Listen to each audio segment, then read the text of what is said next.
Hello, my fellow mates. Simon, how do you feel about this? See these things? Yeah, that's for me being tired. It's quite a simple concept. So like, I'm gonna record a video. Or better known as the crumb dungeon. Yeah, I'll tell you what, rich tea, delicious. Yes, please. Pink wafer. Pink wafers are amazing. What is the matter with all of you? I'm disgusted by the premise of this bit.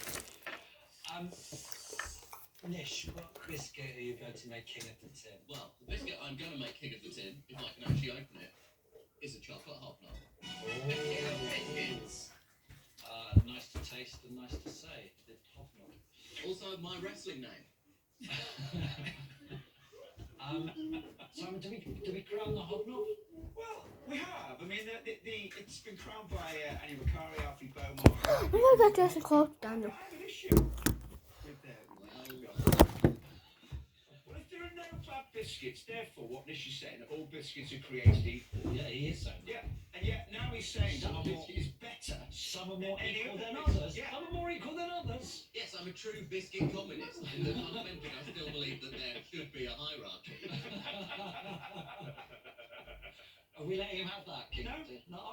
You know, to be honest with you, I just don't know whether we should. I also wonder whether he should be banished to the Crumb dungeon. better known as the Crumb dungeon. Oh, if you're telling me you're going to throw me in a room full of biscuits, sounds like my idea of heaven. I'll tell you what, this thing's going down in one.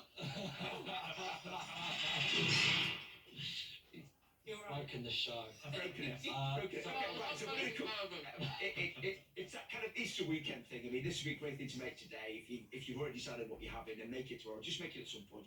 We're going to do slow roasted lamb shoulder, and we're going to cook it for hours on potatoes. So lamb shoulder, onion, rosemary, garlic, some beautiful potatoes, some stock, some red wine. Then we're going to spice it up with the salsa verde, some mint that's beautifully picked by Graham. Thank you, Graham. Then we've got some olive oil, we've got some tarragon, some parsley, some salted anchovies, some capers, and some Dijon mustard. Who's Graham? Graham is Janet, our home economist, who has had to work on her own this weekend. It's Janet's husband who came in yesterday and was a superstar hero, so thank you for that. But he went and picked that from where? Well, I picked it off the store. Oh, I get it. Yeah, I thought he was out foraging. Yeah, we sent him to our mint farm, and he picked that. Foraging in the supermarket. Yeah, exactly. Yeah. And what you do, this is just, the way that I like to kind of. You were saying, Tim, that you like lamb when it's really slowly cooked. So this is perfect for you. And as I say, this is a dead simple thing to do, and it looks amazing because the whole thing about this is that incredibly slow cooking. So all of the juices, all of the flavour go into every single ingredient. So we have our garlic, our onions. With the garlic, if you wanted to be fancy, then what you could do is you could slice the garlic very, very thinly, make some little indents into the shoulder, and put the garlic in there so it cooks. I can't be bothered, to be perfectly honest. Well, the flavours are so delicious in this that you just don't need to do it. So all of that goes into there. Then we chuck on top of that our rosemary. Then we chuck on our potatoes. And then onto that we add red wine. And we add stock. Oh, that's going to be amazing. Then we sit our lamb on top. Yeah. Good load of salt, good load of pepper onto the top of that. And we're going to cook it uncovered on a low heat for 4.5 hours. So all of the juices from the lamb and the wine and the stock are going into the potatoes. So if nothing else, imagine how delicious those potatoes are. You can have more veg in there if you want as well. So there we go. That's the first bit. We can do second round. Second round, welcome to the show. Let me find my stats here. Catherine, actor, writer, painter, soon-to-be Australian resident, Catherine. Welcome to the show. Thank you for having me.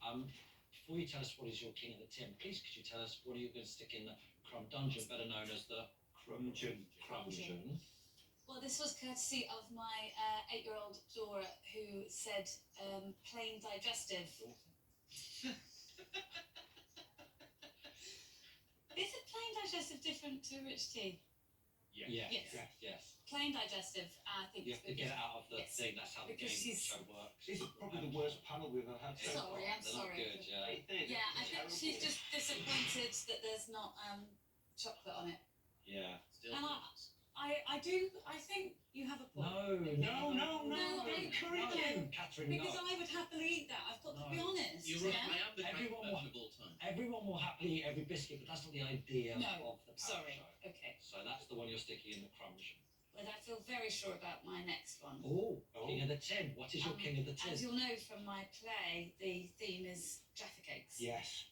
Because there are a lot of Jaffa cakes eaten in the play. Jaffa cake is, I mean, I might get emotional talking about Jaffa cake. They're a big part of my life, and if I could only eat one thing, I'd happily only eat Jaffa cake. Jaffa cake. Yeah, Jaffa cake. A fact about the Jaffa cake is that at the Jaffa Cake factory, obviously Jaffa Cake Land, the workers are encouraged to eat as many as they want. Why? Well, I guess the principle of that is that rather than have people stealing them, if you say eat as many as you want, the first week you'll eat millions of them, then you go, I never want to eat another Jaffa Cake in my life. Is that like when you catch your kids smoking, you make them smoke an entire pack of cigarettes in like an hour? That was That an sort of episode of Neighbours. I love Neighbours.